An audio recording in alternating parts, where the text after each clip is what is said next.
Assalamualaikum warahmatullahi wabarakatuh. Perkenalkan, nama saya Devrina Nur Azizah, NIM 19045007. Di sini saya akan mempresentasikan hasil kerja saya, yaitu materi tentang administrasi peserta didik dalam mata kuliah administrasi dan supervisi pendidikan. Baiklah, kita langsung saja ke materi yang pertama, yaitu tentang administrasi peserta didik. Di mana administrasi ini merupakan suatu proses yang dilakukan oleh suatu personil atau kelompok dalam suatu organisasi untuk mencapai tujuan organisasi tersebut. Sedangkan peserta didik atau murid atau siswa di dalam KBBI berarti orang atau anak yang berguru atau belajar dan bersekolah. Proses pengurusan segala hal yang berkaitan dengan siswa, mulai dari perencanaan penerimaan siswa, pembinaan selama siswa berada di sekolah, sampai siswa menamatkan pendidikannya di sekolah melalui penciptaan suasana yang kondusif terhadap berlangsungnya proses pembelajaran yang efektif. Selanjutnya yaitu terdapat tujuan administrasi siswa, di mana dalam hal ini tujuan dari administrasi siswa yaitu mengatur kegiatan-kegiatan siswa agar kegiatan-kegiatan tersebut menunjang proses belajar mengajar di sekolah. Lebih lanjut, proses belajar mengajar di sekolah dapat berjalan lancar, tertib, dan teratur sehingga dapat memberikan kontribusi bagi pencapaian keseluruhan tujuan sekolah dan tujuan pendidikan secara efektif dan efisien. Nah, materi selanjutnya yaitu perencanaan dan penerimaan siswa baru. Ada beberapa tahap dalam perencanaan dan penerimaan siswa baru, yaitu yang pertama, penetapan daya tampung sekolah, di mana dalam hal ini dilakukan melalui rapat sekolah atau oleh panitia penerima siswa baru, yayasan kantor dinas pendidikan yang mana membatasi jumlah maksimal siswa di suatu sekolah. Tahap kedua yaitu penetapan syarat calon siswa, di mana dalam hal ini persyaratan umur, persyaratan akademik, persyaratan kelakuan baik kesehatan, dan persyaratan keuangan royanis, dan persyaratan khusus lainnya.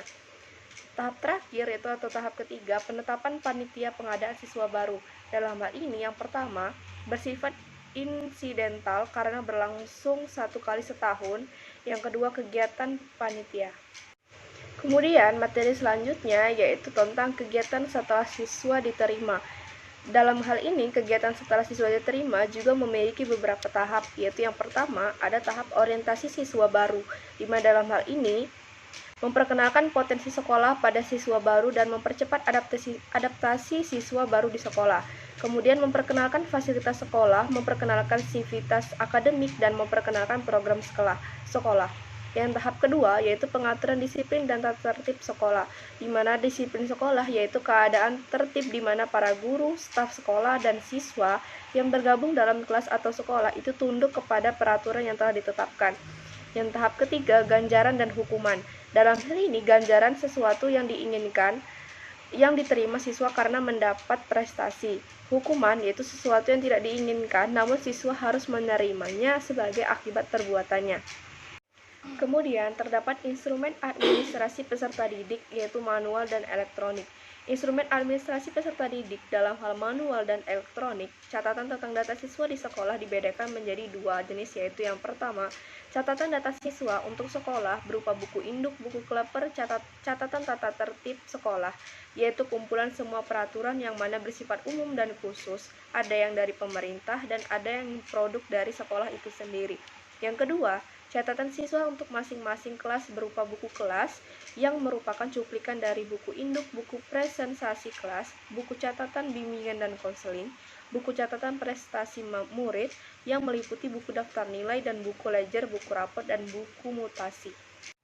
Nah, materi selanjutnya yaitu tentang peran guru, di mana peran guru ini memiliki beberapa peran. Terdapat 5 peran guru. Yang pertama, guru dapat dilibatkan dalam penerimaan murid baru sebagai kepanitiaan.